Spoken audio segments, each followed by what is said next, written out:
Again, with the arrhythmia,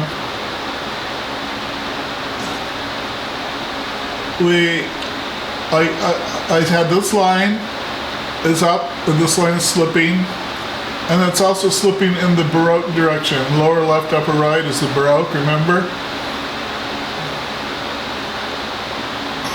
The sinister is lower right to the upper left. So this curl is moving in the Baroque direction. And before I do simple, more complex shapes, I get the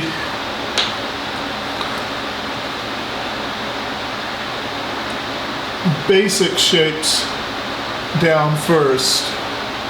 And I clean them up before. So I tried to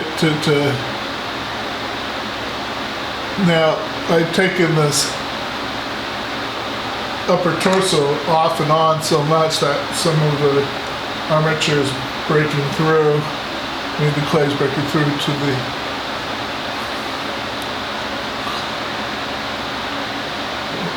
let's put some clay up in there.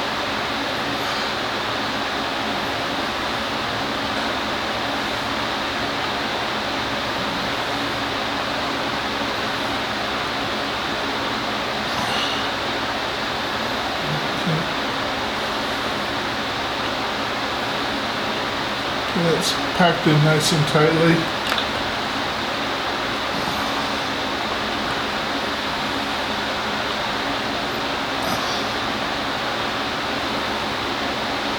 Now again, we're coming up to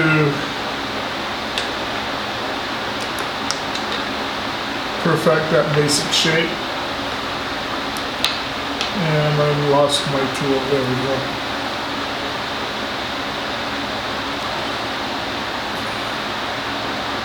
So I want to get these shapes moving in the right direction, the right rhythm, so that everything, that the whole works.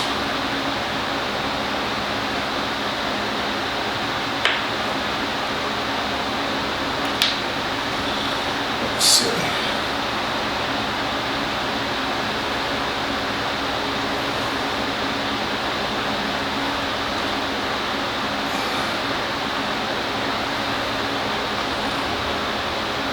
Again, Lantieri talks about starting to hollow out these areas, and I think that's a good idea. We can start hollowing it out, letting them cast their shadows.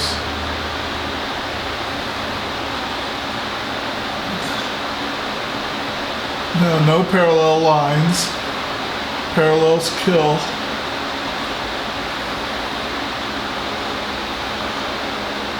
Okay, now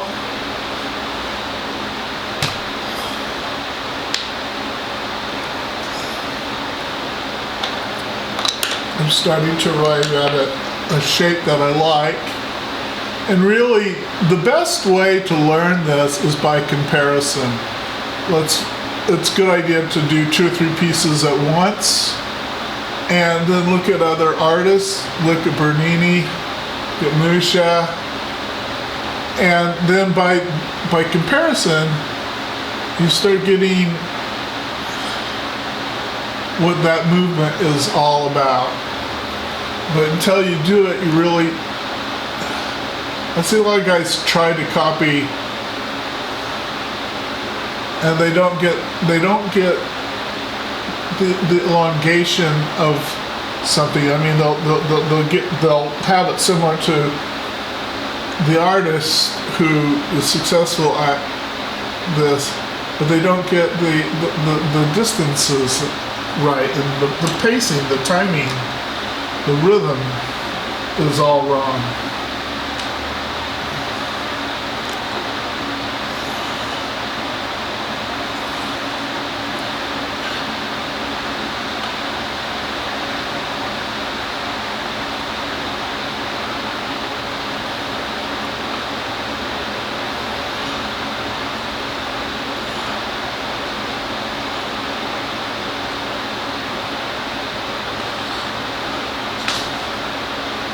one of the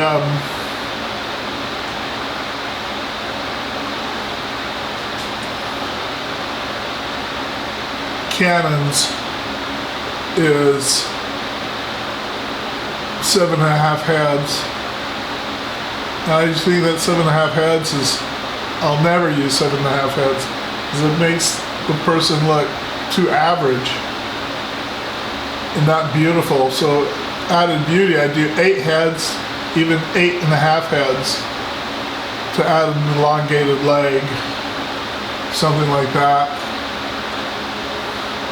So it's actually kind of breaking the rules to an extent. Now I'll just start playing with the lines and seeing what slips into one another. Yeah, see?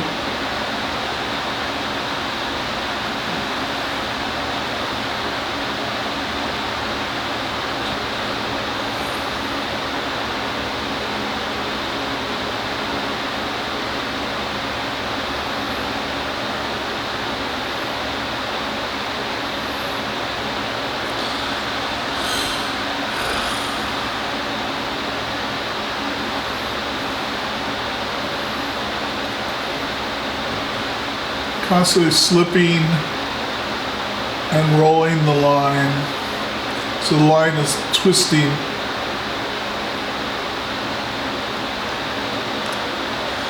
When I start this, if you don't have anything to break the tension on the surface of the clay, like a piano string or a tooth on your chisel, it's hard to draw the tool over the surface. So here I have the piano string, and there I can drag a smooth line, because it breaks the surface tension of the clay.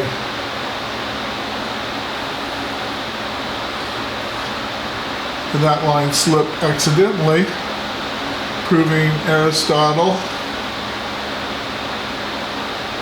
that art loves chance and chance loves art.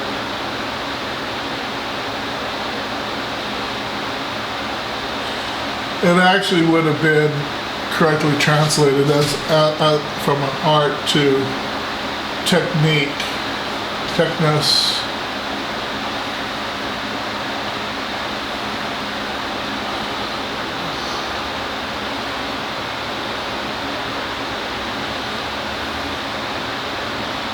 The sculptor in ancient Greece was probably more akin to today's bricklayers.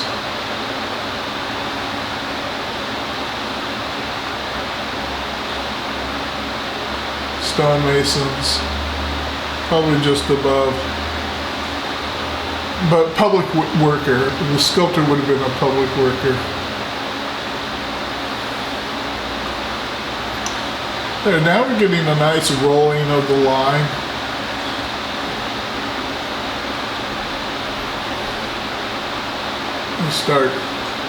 Now I can start adding some depth. So the movement, I have some nice concavities and some nice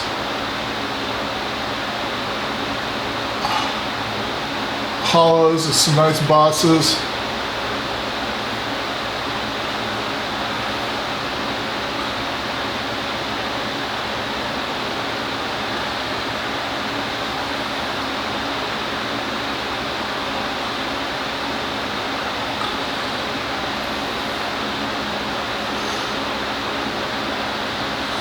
Some of the other ways to make the curl more interesting is give it a belly. So it has a taper. The taper should always have a sense of parabola, slight parabola, even if it's not a perfect, always releasing it at the end a little looser than where it's tightened at the front. I'm just going to go in here and just play with the lines back and forth.